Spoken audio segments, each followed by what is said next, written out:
and Mike Beer here. We're going to take a look at a race this Sunday at Aqueduct. It's race number 6. It's the Memories of Silver, set to go a mile on the turf for these fillies. And looking at this field here, Mike, as we take a look at the slate, we have 8 in the body of the field. We do have 2 MTOs on the outside, but we look at the morning line here. Sweet Rebecca taking all the respect at 9-5 off a really nice graduation debut.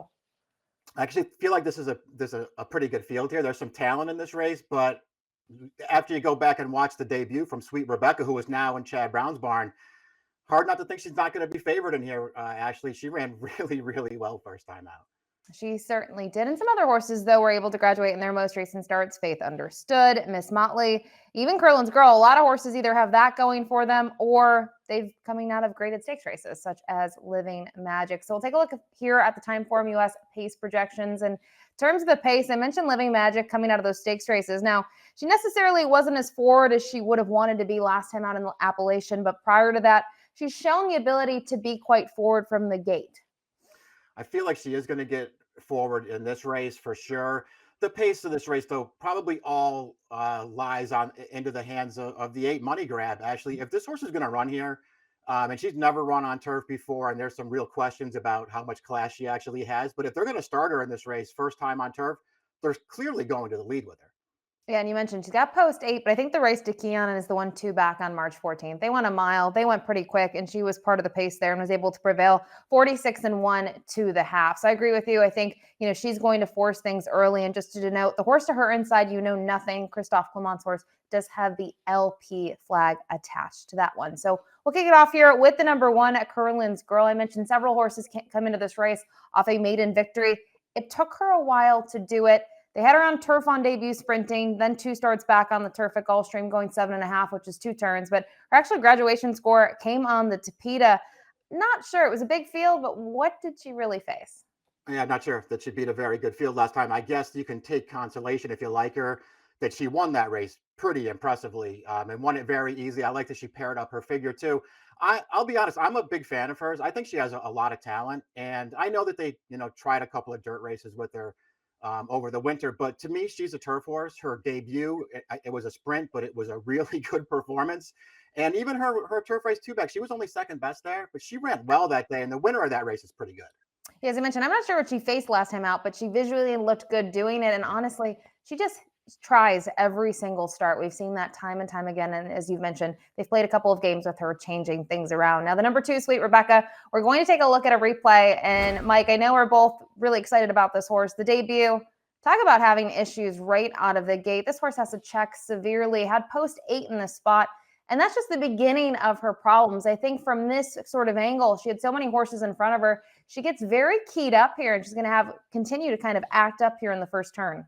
Yeah, I'm going to get caught on the outside as well here. Finally, good job by Tyler Gaffalione to finally get her settled as they come out of this first turn into the backstretch. He will get her to settle on the outside.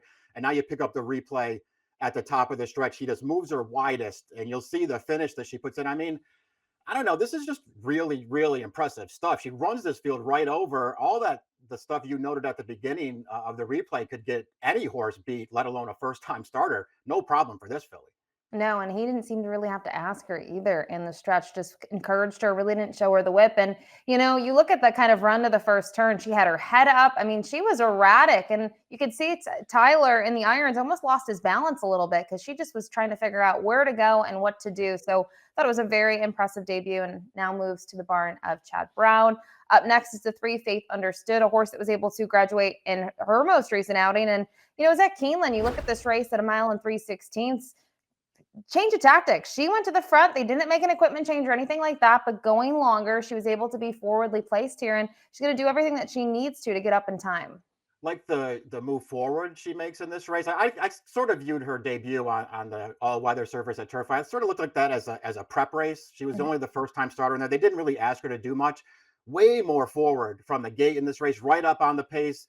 Now she's going to kind of get saved by the wire here. I mean, one more jump and she's beat. That's a longer distance, so they're going to try to cut her back for this race and see what happens. I don't know. I think she's run okay in her two starts actually, but I'm not thrilled with her moving up in class for this. And she hasn't taken a lot of love in either of those races. Note that she went off to 13-1 in both starts. Now, next in the field is the number 4, Miss Motley, who's one trained by Chad Brown. In terms of the performance at Tampa, I thought visually, this horse got the right trip, was able to sit mid-pack early on. And as they turn for home, this horse just gets called upon by her rider, and she's going to start to roll. It takes her a little bit to get going, though, but I thought she hit her best strides late. Yeah, I agree. And I feel like, she's going to win it by, a little less than a length here, but it kind of feels like she wins it a little bit easier than that when all is said and done. Just strong handling here to the wire. Overall, got a really good trip in this race. I suspect that she could, take a pretty big step forward here. I guess there's some kind of law in New York that if there's a turf race for stakes horses, Chad Brown's got to have at least 2 in there, maybe 3. So this horse will run here as well, but she's got her hands full with her new stablemate. I think the thing too is I think sometimes people look at Tampa and go, "Oh, this horse is coming from Tampa and now going to New York." That is very common for Chad. He likes the turf course at Tampa, and he's very vocal about that as well. Now, the 5 Living Magics up next. This one out of the Phil Schoenthal barn. I mentioned last time out, tried the Grade 2 Appalachian. I thought had a ton of trouble at Keeneland. Just did not get the trip that she necessarily would prefer. But go down the page. I mean, they have been very persistent with her. They've slowly stretched her out, and she's really been in stakes competition for most of her career. No, it seems like she can do anything too. Handles all 3 surfaces, handles any kind of a distance. When they brought her here last October and stretched her out for the first time in the Chelsea Flower, I mean, listen, she was sort of dismissed in there at a big price, but she ran really well that day. She got a good trip, but that was also a really good performance from her, and she was clearly the best horse in that race. I'm sort of with you on the Appalachian last time. First of all, it's a better field than this one. Perhaps Right. we'll see how Sweet Rebecca turns out. But she had a ton of trouble. I thought it was hard to tell how much it really cost her. I don't know what she was going to do late in that race, but man, did she lose all chance on the upper stretch. She certainly did. Next up in the field is the number 6, Most of All. This one trained by Bill Mott, was 7th last time out in the Ruthless. Now that was going 7 ace on the dirt. And you go down the page, they tried her on the turf once. It didn't fare well. She was actually entered in a race next time out for the turf, but was washed off, and she erred there. It was on the dirt. I'm not sure what to make out of her necessarily. It just seems like they went back to the dirt and they stuck with it for a while. Now they're going to try the grass again. Yeah, I'm not. I don't know what to make of her either. The turf race at Saratoga, I know it was early on, and it was right off of a sprint start where they stretched her out, but she just didn't run that well in that race, and I didn't think she had some kind of big excuse either. I guess the only thing to like about her at this point is after the blowout win when she got rained off the turf, she hasn't run well in any of those stake starts, but Mott keeps running her in stakes races for some reason. So I guess he thinks she's good, and he's going to switch her back to turf here. We'll see if this is her surface. Next up in the field is You Know Nothing. This one trained by Christophe Clement, who this horse is able to score on debut. Now that was on the Tapeta. Then they tried this horse again at Tampa and then hit the road again at Turfway Park. And I think the big thing with the Bourbon at Oaks, Everland looked very good. But then following that with Winnable most recently at Oaklawn Park was very impressive and didn't get the trip.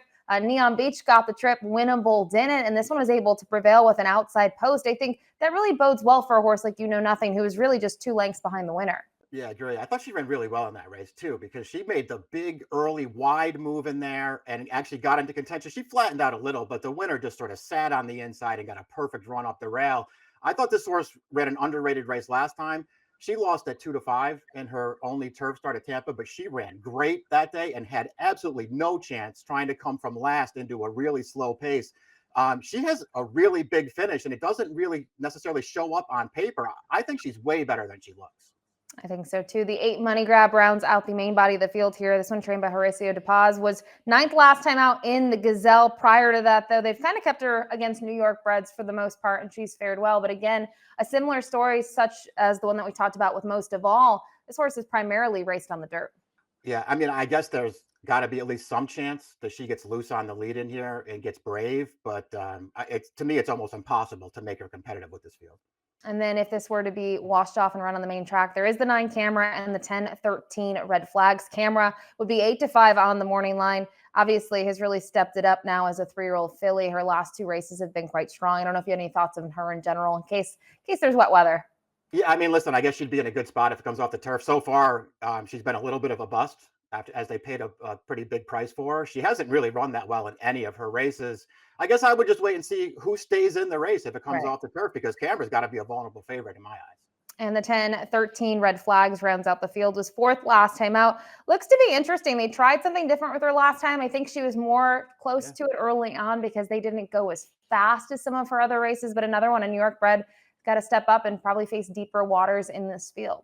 She'd probably have to improve. She's okay. She's run pretty well in basically all of her starts, but she'd probably have to improve to beat this field. All right. So based on our discussion, it's top pick time. I have a feeling we're on the same horse in here and not necessarily getting creative, but the two Sweet Rebecca, I thought everything that you saw in the debut, the way she was able to overcome that and win with ease, I think speaks to her potential ability. Yeah, she was really, really impressive. I'm not going to try to beat her. I know she's going to be a short price in here, but I'm not going to try to beat her in this race. The other horse for me, though, was the 7. You know nothing. I think that horse is a little underrated. It might get overlooked a little bit in this race. Yeah, honestly, I have a typo in my picks. I noticed I put the 6 there. I'm with the 7 as well. I got to see Winnable win at Oaklawn Park, and I thought it was very impressive. And I think it just speaks to her kind of ability in here too. So 2-7-5-1 for Mike. 2-3 typo 7-4 for me. It's the Memories of Silver this Sunday at Aqueduct. Best of luck.